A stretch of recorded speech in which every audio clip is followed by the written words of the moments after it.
जैसे सुदामा जी ने परमात्मा से प्रेम किया है, वैसे ही प्रेम मेरा भी यदि कृष्ण के प्रति हो तो जो कृपा सुदामा के ऊपर भगवान श्री कृष्ण ने की है, वही कृपा हमारे ऊपर भी हो सकती है।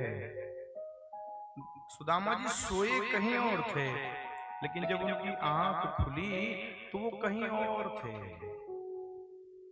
चारों तरफ स्वर्ण के घर दिखाई दे रहे थे। स्वर्ण मंडित घरों को जब सुदामा जी ने देखा, बड़े आश्चर्य भाव से पूछा, भाई ये कहाँ है, मैं कहाँ आया हूँ? तो बोले लोग ये द्वारिकापुरी है। तो सुदामा जी ने कहा, मेरे कन्हैया का यहीं पर कहीं घर है। उसका कन्हैया। लोगों ने कहा, पूरी द्वारिका में कन्हैया नामक कोई व्यक्ति नहीं रहता। सुदामा जी को स्मरण आया, हाँ उसका एक और नाम था, क्या? कृष्ण। जैसे ही कृष्ण सुना, जिससे सुदामा जी पूछ रहे थे वो डांटने लगा, तुमको पता नहीं है कृष्ण कहने से पहले कितने संबोधन लगाने पड़ते हैं? सुदामा जी कांपने लगे, क्या गलती हो गई भाई बताओ, मुझे जानकारी नहीं है।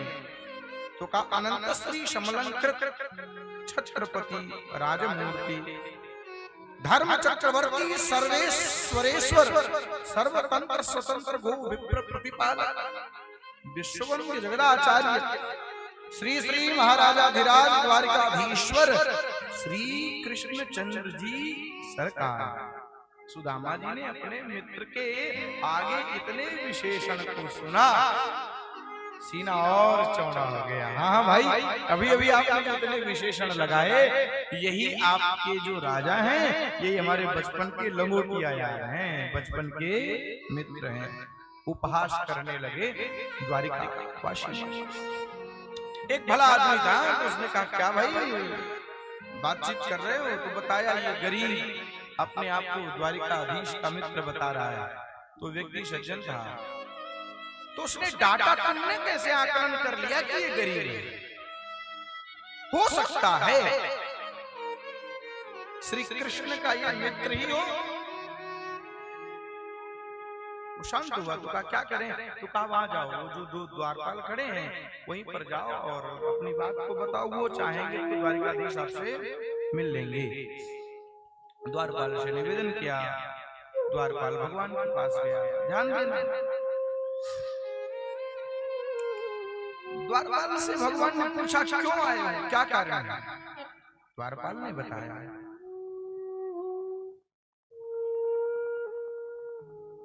शीश पगान जगातन में प्रभु जानी को आही बसे के ही ग्रामा, धोती फटी सिलटी दुपटी और उपाय उपान की नहीं सा।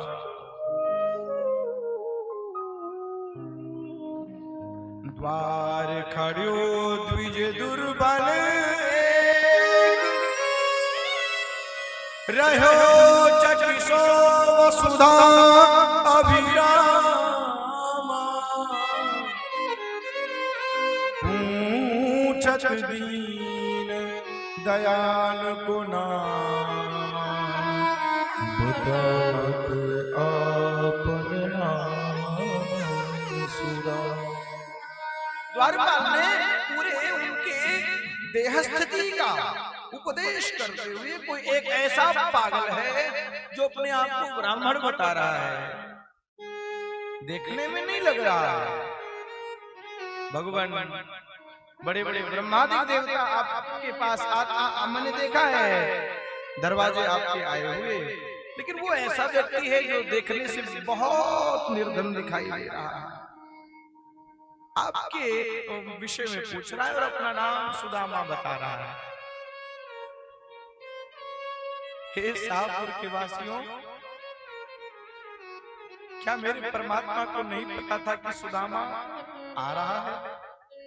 पता था, लेकिन जो कृष्ण के मित्र का लोग उपहास बनाए थे, उनको अपने चरित्र के प्रभाव से श्री कृष्ण दिखाना चाहते हैं, इसलिए वो उन्हीं के मुख से सुनना चाहते थे।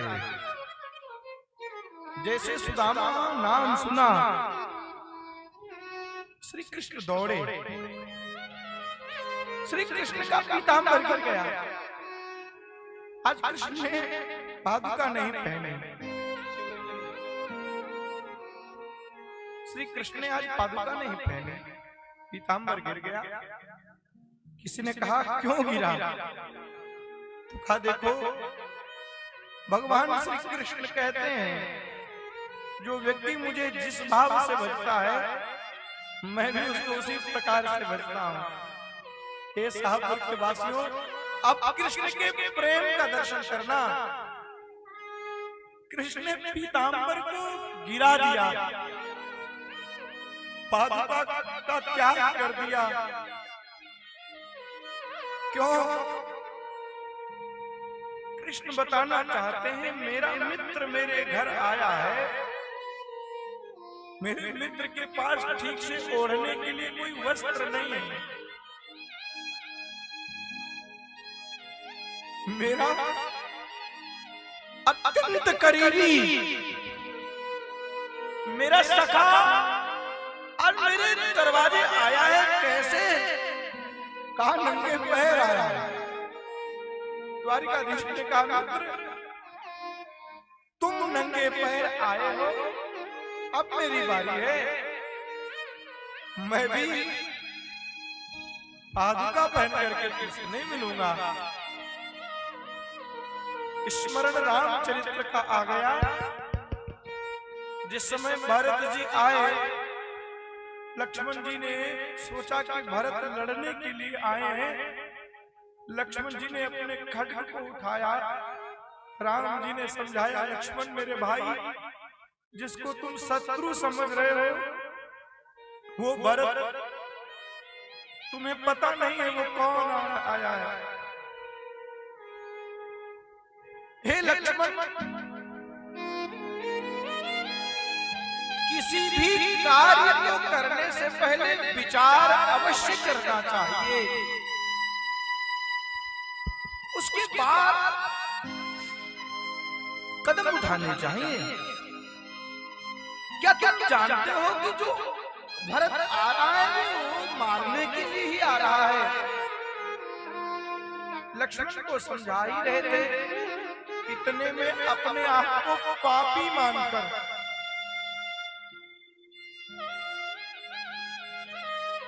मेरे कारण गाय के दोहन करते समय जो फेन निकलता है, हे शाहपुर के वासियों, जितना कोमल वो फेन होता है उतने ही कोमल राम के चरणारविंद हैं। भरत जी ने उस फेन का स्मरण करते हुए कहा, इतने कोमल मेरे राम, और इस घनघोर बीभत्स जंगल में, इस घनघोर गर्मी में मेरे प्रभु रहते हैं। इनको यहां तक भेजने का सबसे बड़ा कारण मैं बना हूं। मैं अपने राम को अपना मुख कैसे दिखाऊं, या सोच करके भरत, जैसे ही कोल भीलों ने कहा, भरत वो जो कुटी दिखाई दे रही है उसे मैं तुम्हारे बड़े भाई राम, लक्ष्मण और जानकी के साथ निवास करते हैं। भरत जी ने जैसे देखा, जैसे कोई डंडा ऐसे खड़ा हो और उसे कोई गिरा दे,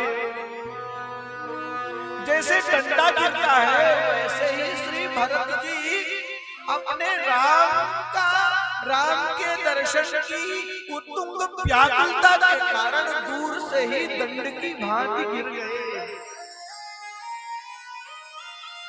पाहि नाथ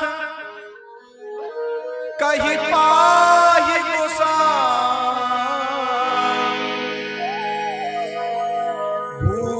पर लकुट की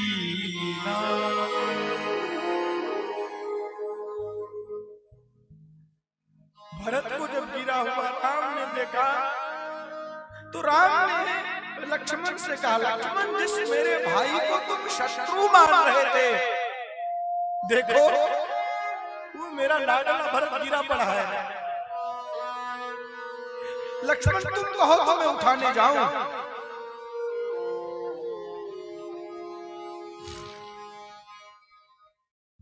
तुम कहो तो उठाऊं। भरत के मनोभाव और राम के मनोभाव को देखते हुए लक्ष्मण ने कहा, भैया विलंब मत करो, जल्दी जाओ। राम जी जब अपने भरत से मिलने के लिए दौड़े तो राम जी का भी बलकल वस्त्र गिर गया।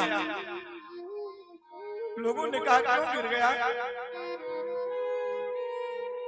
वाल्मीकि जी लिखते हैं कि वो पीताम्बर सोच रहा है आज भक्त और परमात्मा का मिलन होगा, एक दिल से मिलेंगे, कहीं मैं बाधक न बन जाऊं राम और भरत के मिलन में। इसलिए पीताम्बर अपने आप ही गिर गया। पीताम्बर अपने आप ही गिर गया। वही मनोभाव यहाँ पर भी प्रकट हुआ। द्वारिकाधीश सुदामा जी के दशा को जब देखे तो सबका त्याग करके दौड़े। निराश होकर के सुदामा जी भी द्वार को छोड़ करके जा रहे थे। द्वारिका वासी उपहास कर रहे थे सुदामा जी का, देखो ये पागल न जाने कहां से आ गया, कृष्ण को अपना मित्र बता रहा था। निराश होकर, हताश होकर, दुखी होकर, कभी हम किसी चीज के लिए जब जाते हैं और वो उसकी पूर्ति नहीं होती तो एक खिन्नता उत्पन्न होती है, एक निराशा उत्पन्न होती है, एक कष्ट उत्पन्न होता है। उसी खिन्न मन निराशा के साथ श्री सुदामा जी जा रहे हैं। द्वारिकाधीश पीछे से सुदामा सुदामा कहकर के दौड़ रहे हैं। बड़े बड़े ऋषि, बड़े बड़े मुलात्मा आए, लेकिन ऐसा स्वागत किसी का नहीं देखे। दौड़ते हुए द्वारिकाधीश को जब वहां के वासियों ने देखा, सब बड़े भाव में एकाग्र में खड़े हो गए। अरे भाई, जिसको हम पागल समझ रहे थे ये तो लगता है कोई विभूति है, कोई सिद्ध है। आज तक द्वारिकाधीश किसी के लिए दौड़े नहीं हैं। सुदामा सुदामा आवाज को जब सुदामा जी ने सुना, पीछे मुड़ करके देखा तो जगत का स्वामी दौड़ता हुआ नंगे पैर आ रहा। सुदामा जी को बड़ी प्रसन्नता हुई, सारी झिझक समाप्त हो गई। लोगों के द्वारा कहे गए अपशब्द वो जो बाण की तरह चुभ रहे थे, मित्र को अपनी तरफ आते हुए देखा, वो सारी व्यथा समाप्त हो गई। द्वारिकाधीश ने कुछ देर तक अपने मित्र को हृदय से लगा करके रखा, लेकर के आए अपने निज आसन पर, जिस आसन पर पुत्रों का भी अधिकार नहीं था। हिम्मत नहीं थी कि पिता के आसन पर बैठ जाए। उस आसन पर द्वारिकाधीश ने अपने मित्र सुदामा जी को बिठा दिया। नीचे बैठे, जैसे ही पांवों को देखा ऐसे बेहाल बेवान सो, पग कंटक जाल लगे पूजो। हाय महा दुख पायो सखा, तुम आए इते न किते दिन हो।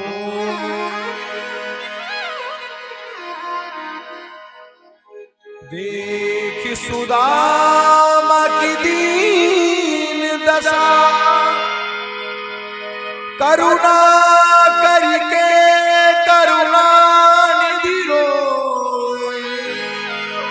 पानी परात को हाथ छूयो नहीं, नयन के जल सो